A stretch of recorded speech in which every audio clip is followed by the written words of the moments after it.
episode 426 of 360 Wrestling Fanatic.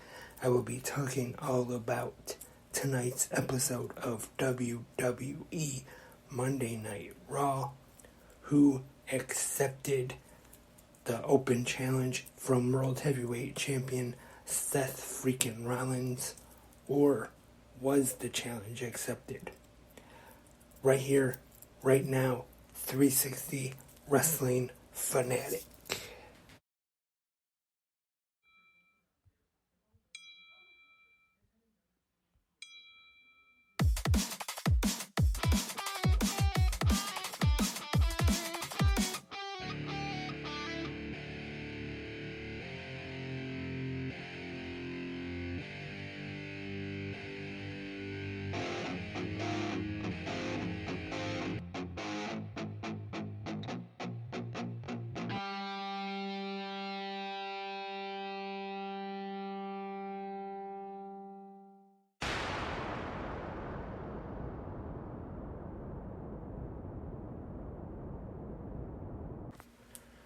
Welcome, Wrestling Fanatics, to tonight's episode of the podcast. I am your host, Lance Brock. Thank you for tuning in. Tonight is very much appreciated. And like I said in that little preview at the beginning, on tonight's episode 426, we'll be talking about tonight's WWE Monday Night RAW, and then after the RAW recap, we'll talk about some quick pro wrestling news to finish up the podcast for this Monday night. And let's get right into it. Talk about Monday Night RAW, and tonight RAW was live from Cleveland, Ohio, at the Quicken Loans Arena, and we start things off big with the open challenge from World Heavyweight Champion Seth freaking Rollins. But before the challenge is officially accepted, Rollins is attacked by Judgment Day member Finn Balor, and he attacks Rollins. Security comes out, but Balor keeps going back to Seth Rollins.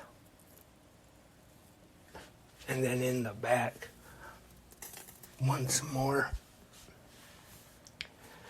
Finn Balor attacks Seth Rollins, and while Seth Rollins gets checked out in the back, his open challenge is canceled for tonight. And then when we come back from the first commercial break of the night, The Miz is in the ring in his hometown of Cleveland, very upset because he says he was going to accept Seth Rollins' open challenge for the World Heavyweight Championship. And since that wasn't able to happen, he put out his own open challenge for tonight to anyone here in Cleveland. And I'm sure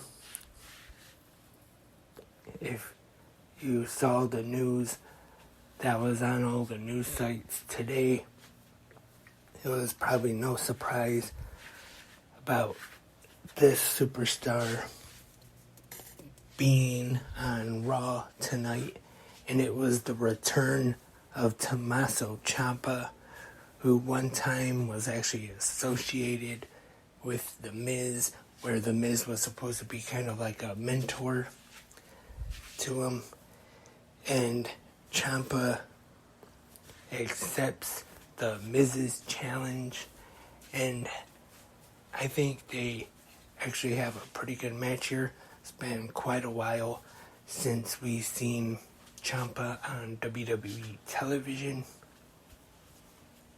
He gets the win against The Miz here on Raw, to start things off in this opening match. And I thought, like I said, pretty good match. Ciampa getting the win over The Miz, so this could be a start of a feud between these two, Ciampa and The Miz. But we'll just have to wait and see. Wouldn't mind seeing this be a babyface turn for Ciampa. Let him have a pretty good run as a babyface. Maybe reunite him and Johnny Gargano as DIY.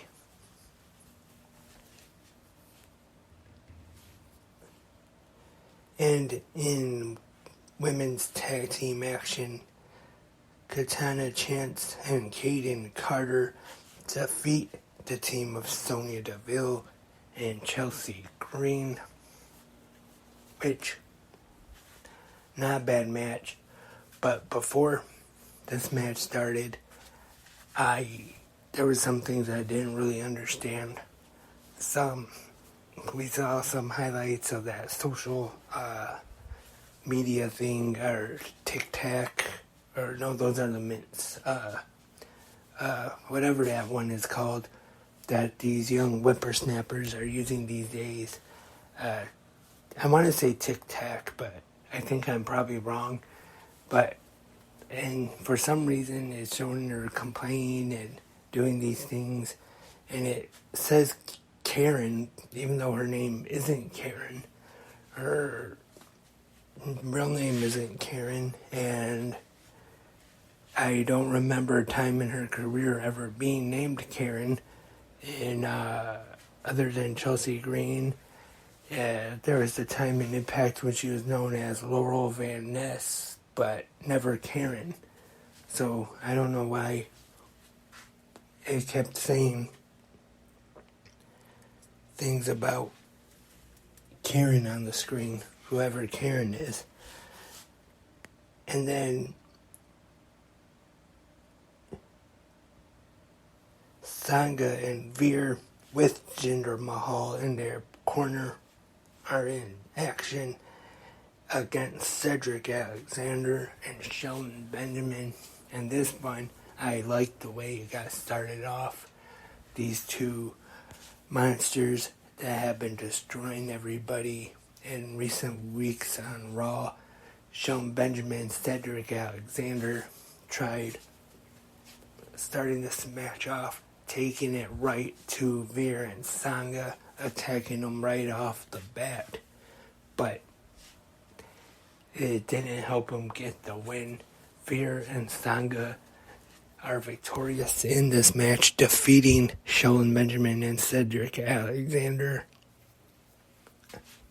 Not a bad match though, for what it was anyway, or what it was supposed to be.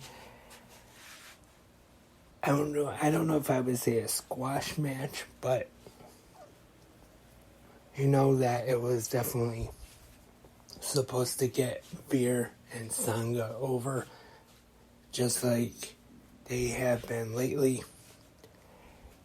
And I like, so far, the usage of Veer and Sangha, making them look dominant, kind of like an unstoppable tag team with Jinder Mahal in their corner. And I haven't mentioned this yet, but we have the thing with Sami Zayn and Kevin Owens, the WWE Undisputed Tag Team Champions, where Sami Zayn said Kevin Owens is a rageaholic. And this reminded me of an episode of The Simpsons where, if you remember, it was when Bart first introduced the comic Angry Dad, and there's even a line in this where Homer says that he is a rageaholic and he just can't live without rageahol.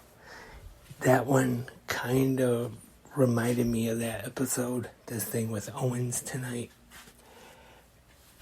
And Zayn asks Owens to control his temper for the rest of the night. Kind of a bet. Zayn says he can't do it. Owens says he can. So that goes on throughout the night. And at one point they even run into their partner a couple times anyway. The original bro, Matt Riddle. And you can kind of tell that Riddle gets on the nerves of Kevin Owens. But there is a couple times where it looks like he's gonna lose it and snap on Matt Riddle, but he tries to keep his cool. And speaking of the original bro, Matt Riddle is in action next, taking on Ludwig Kaiser with the WWE Intercontinental Champion Gunther in his corner. And not a bad match here. It is Riddle defeating Kaiser. And Walter does not look too happy at ringside. Next up on Raw, tag team action, and we have the Viking Raiders along with Valhalla taking on the Alpha Academy with Maxine Dupree in their corner. And this week it is Ivar and Eric, the Viking Raiders, defeating Chad Gable and Otis, the Alpha Academy, to get some revenge after the loss they suffered to Gable and Otis. We have a women's Money in the Bank qualifying match next. Trish Stratus, along with her new protege Zoe Stark, taking on Raquel Rodriguez, and Becky Lynch ends up coming out and gets involved and inadvertently, accidentally gets Raquel Rodriguez disqualified. So Becky Lynch ended up doing the one thing that she did not want to do, and that was help Trish Stratus qualify for the women's Money in the Bank ladder match.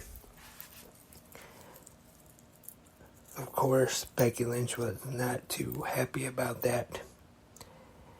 And next up, we have Bronson Reed defeating Shinsuke Nakamura, a rematch from a men's qualifying Money in the Bank match where Nakamura defeated Bronson Reed. Ricochet ends up coming out, getting involved in this one, and Reed defeats Nakamura. And speaking of Money in the Bank, I know I'm going backwards a little bit, going out of order.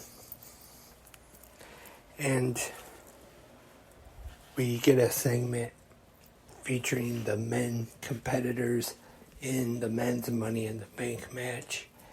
And the return of Logan Paul to WWE television in his home state of Ohio.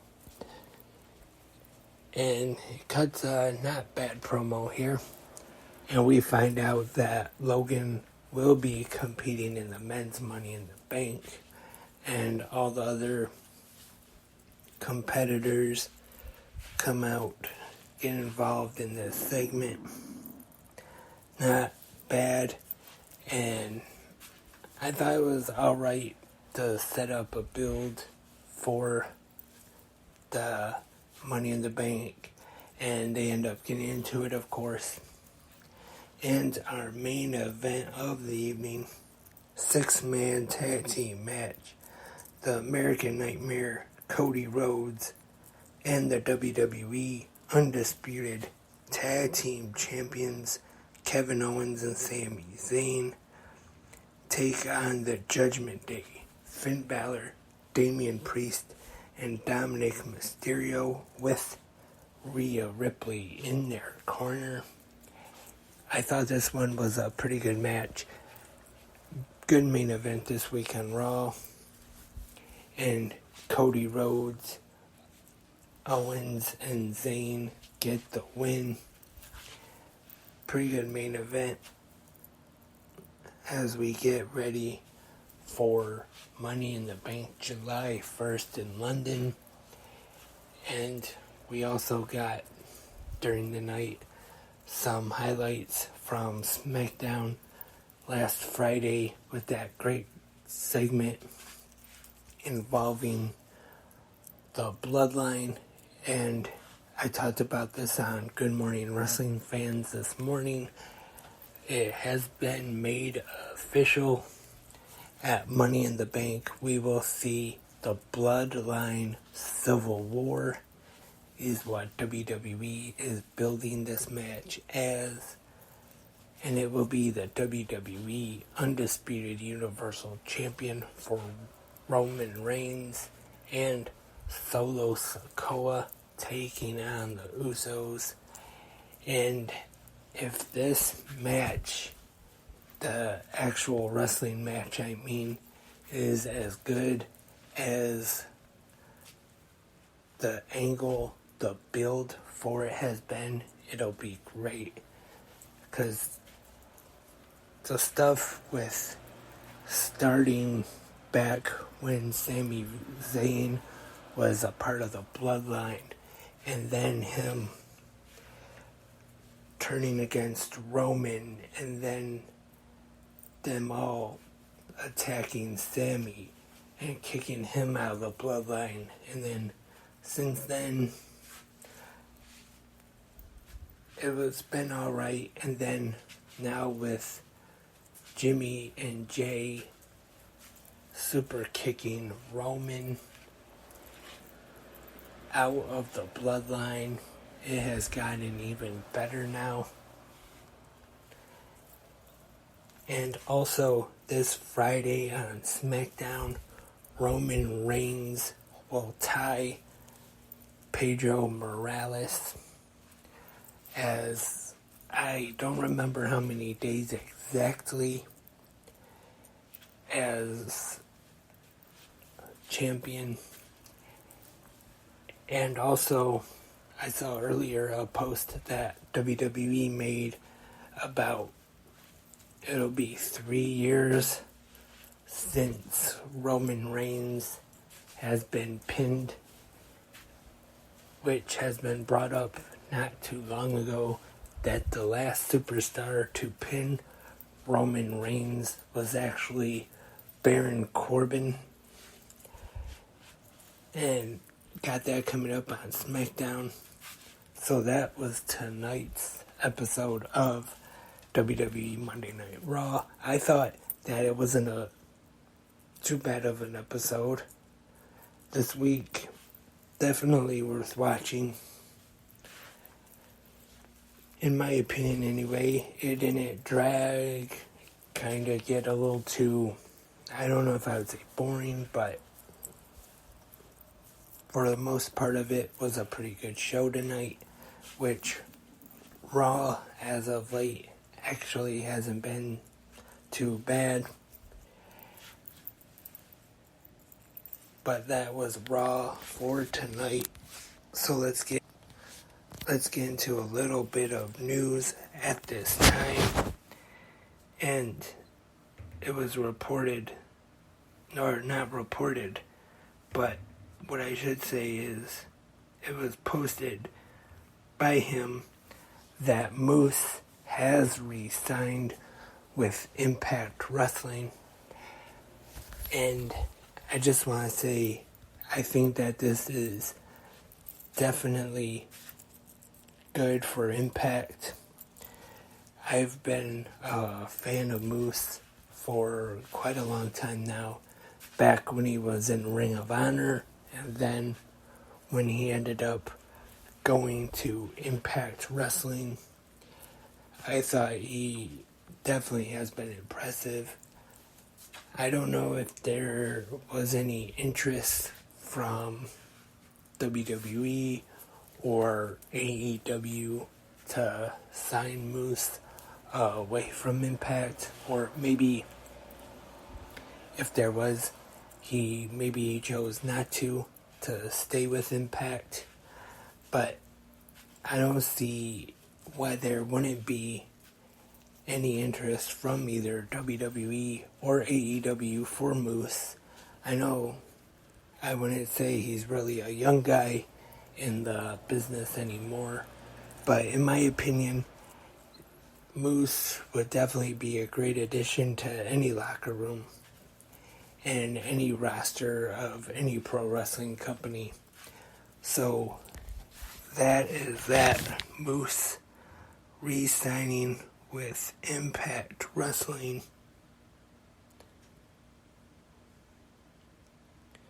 Once again, good news for Impact. And it has been added for this Wednesday night on AEW Dynamite that we will hear from Adam Cole, baby, heading into Forbidden Door this weekend.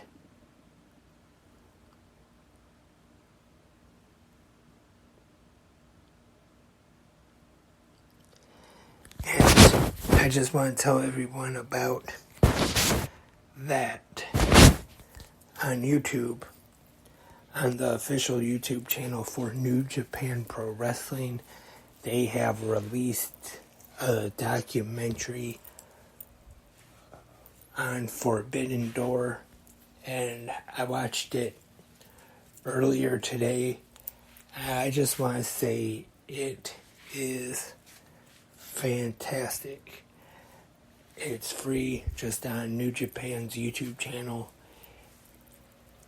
and it had interviews with Chris Jericho, with William Regal, Hiroshi Tanahashi, and others. I just want to say this is great. You definitely need to check out this documentary. It'll definitely get you ready. Looking forward to this Sunday's Forbidden Door on pay-per-view. It's just too bad that we won't see this on TV. Or not the whole documentary anyway. I wouldn't be surprised if on Dynamite this Wednesday that we might maybe see some clips of it, maybe some of the interviews, but that would be about it. And I haven't heard anything yet, but AEW on they show on TNT lately, been after Rampage. They show those countdowns for the pay-per-views, but I haven't heard anything just yet if they are going to have a countdown for Forbidden Door or not. And also, I talked about this last Saturday night when I did the recap of Collision right here on 360 Wrestling Fanatic. Jim Ross, he had that bad fall Saturday morning and his voice sounded a little hoarse. So he's going to be stepping back, taking a little bit of time off. Anyway, I'm not quite sure how long exactly, but he's going to take a little bit of time off though. So, want to send get well wishes to good old JR Jim Ross. And some more unfortunate news. At Rampage last week, Bandito suffered a broken wrist. And in that match against Konosuke Takeshita, So hopefully Bandito won't be out of action for too long. I also want to send get well wishes to Bandito.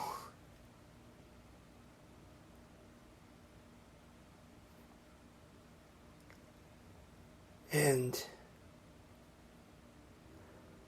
I forgot to mention during the Raw recap, and that was we had an interview with Seth Rollins after he was attacked by Finn Balor, and he said that he will still defend the World Heavyweight Championship tomorrow night against Braun Breaker. And we also got an interview with Kathy Kelly backstage with Braun Breaker, and that match is still taking place on NXT Gold Rush tomorrow. And just a quick programming note, I know I missed it last week, but tomorrow I hope to have a new episode of 360 Wrestling Fanatic tomorrow night, recapping NXT and tomorrow's episode of Dark Side of the Ring. This week is Doink the Clown. I'm pretty sure though this one is more so going to be focused on the original Doink, Matt Bourne, which of course there has been other Doinks, which one was Steve Lombardi, better known as the Brooklyn Brawler, but like I said, I think it's going to focus more on Matt Bourne. So that should be a pretty good episode of Dark Side of the Ring. And with that being said, that's all for tonight's episode 426 of 360 Wrestling Fanatic. Thank you everyone for tuning in tonight. Hope everyone had a great Monday and enjoyed Raw. Hope to have more episodes, like I said, hopefully tomorrow night and the rest of the week of 360 Wrestling Fanatic. But one thing is for sure, we'll be back tomorrow morning with Tuesday's episode of Good Morning Wrestling Fans. But until then, if you want to leave your comments or anything about tonight's Monday Night Raw or any of the news going on in the world of pro wrestling, you can leave them in the comment section on whichever website or app you listen to on, if they have a comment section. Also leave a like if they have that as a feature. If you want to advertise your product or business, you can right here on 360 Wrestling Podcast. I'll try to do a good ad for you right here. Hopefully it won't mess up too bad, but you can trust me. I'll try to do a good one. Email me 360wrestlingpodcast@gmail.com. But until tomorrow morning for GMWF, I am Lance, and I am a wrestling fanatic.